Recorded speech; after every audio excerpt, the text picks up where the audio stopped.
Warga desa Deyah Pangwa, Kecamatan Tringgading membersihkan puing-puing bangunan yang ambruk karena dihantam puting beliung di Dusun Balai Ara.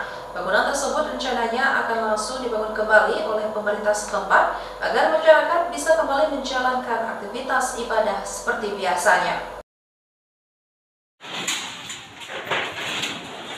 Beginilah suasana di lokasi robohnya musola di Dusun Balai Ara, Desa Deyah Pangwa, Kecamatan Tringgading, Kabupaten Pidi Jaya.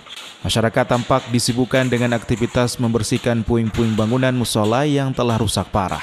Musola ini sebelumnya dihantam oleh puting beliung pada Minggu 18 Agustus 2024 sekitar pukul 19.25 waktu Indonesia Barat. Pembersihan puing-puing bangunan dilakukan oleh masyarakat setempat dengan tujuan untuk bisa dibangun kembali oleh pemerintah setempat. PJ Sekda berjanji akan segera mungkin untuk membangun kembali rumah ibadah tersebut. Untuk sementara, masyarakat diminta untuk memperbaiki salah satu bangunan tua di samping musola agar pelaksanaan ibadah tetap berlangsung sebelum pemerintah selesai akan membangun kembali musola yang rusak dihantam puting beliung.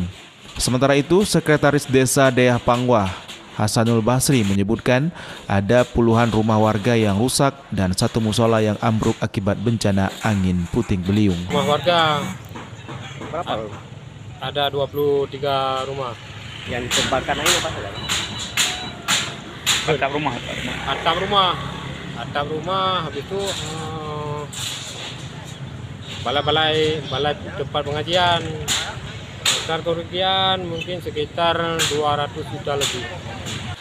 Taksiran sementara kerugian pasca bencana puting beliung tersebut mencapai ratusan juta rupiah. Dari Kabupaten Pidi Jaya, Jamal Pangwa, iNews melaporkan.